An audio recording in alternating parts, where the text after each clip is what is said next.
Daylon, welcome. This is a little preview of the 2026 Young Speakers Meeting that the Chapel Grove Church of Christ is putting on, and you're going to be one of the speakers from the state of Indiana. Tell us a little bit about yourself, Daylon.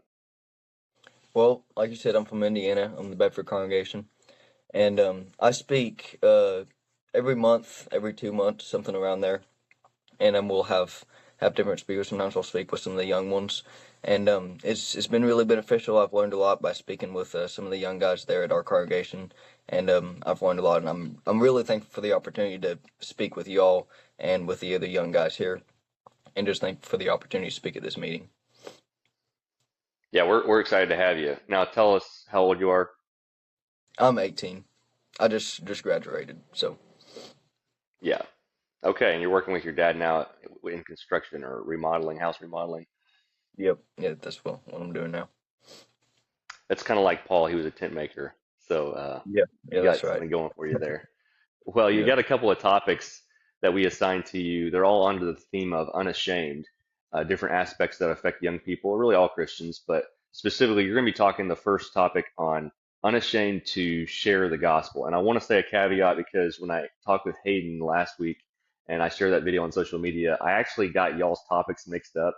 His was unashamed to obey the gospel.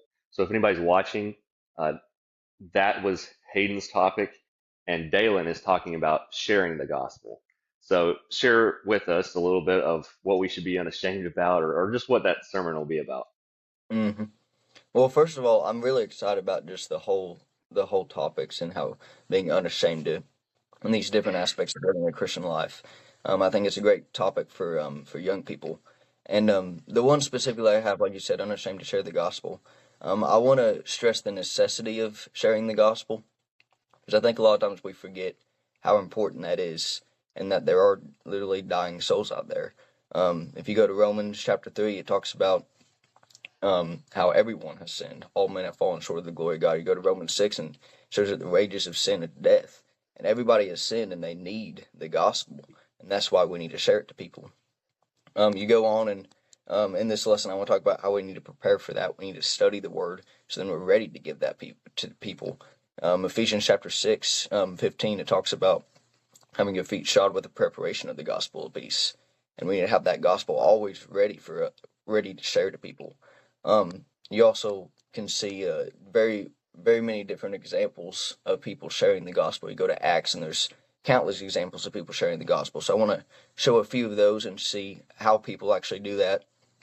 And then I also want to just look at the aspect of being unashamed to speak the gospel and use some examples of people being unashamed. You look at the Thessalonians, and that was one thing they were very good about in their congregation. They would share the gospel. Paul said that they didn't even need to go back to that area where the Thessalonians were because they shared the gospel so heavily and they spread the good news. And they didn't even need to go back to that place to share the gospel because the Thessalonians, that congregation, took care of that and they did that well. I also want to speak a little bit about what you're supposed to do after you give someone the gospel and after that, after they've become a Christian, because I think a lot of times we forget about that. We may give someone the gospel, they may, they may become a Christian, and then we leave them alone and forget to give them anything else. And that's a very important aspect of sharing the gospel. It's building them up as a Christian after that. So that's the gist of the first lesson. Very good. And as we're recording, Hayden just texted me back and said he did understand that his topic was unashamed to obey the gospel. So I think y'all are going to have two complementary but different topics, and those will go nice hand in hand. So appreciate you tackling that. Now, your next one was unashamed to speak the truth, which has a lot of shared similarity, but some nuance. So how is that different, and how are you going to approach it? Yeah, so the theme, like the theme verse is found in Jeremiah chapter 1, and it talks about not being afraid. So I want to go through a little bit of Jeremiah chapter 1 and speak. You can really answer several questions in regarding to speaking the truth.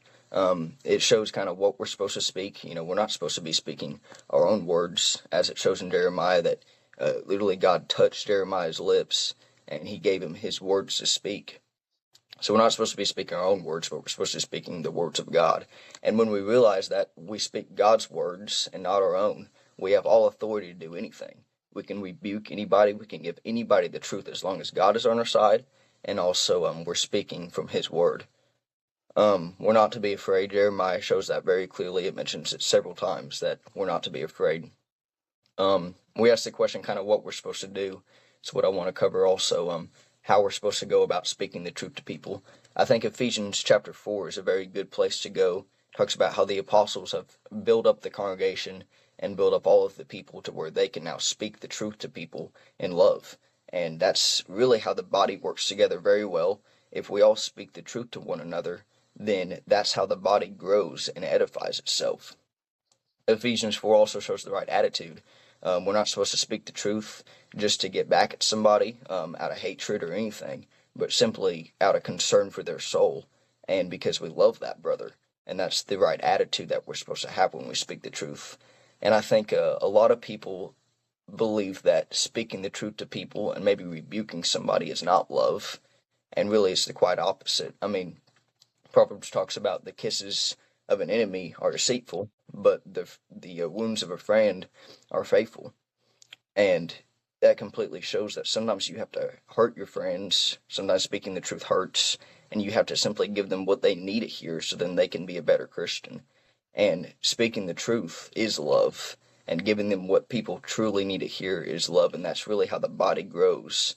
And that's the best way to do it, because if you see someone that needs the truth, if you see someone that is living a sinful life, that's the thing they truly need, and we should really be unashamed to give people the truth that they really need to hear.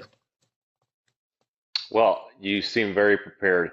I noticed when you came in, you spoke for us, gave a little 5 minute talk, I think at Labor Day last year. We had a little gospel meeting in the fall, and I was just impressed with the fact that you use a lot of scripture. So you made mention just now, we should be unashamed to speak the truth when we know it's the word of God. And I appreciate that you do share a lot of scripture. That's what I was trained with a good sermon if it has scripture. So I know you're going to do great there. I appreciate you taking the opportunity to study all that for us and come present to us. So we'll look forward to seeing you May 29th to the 31st.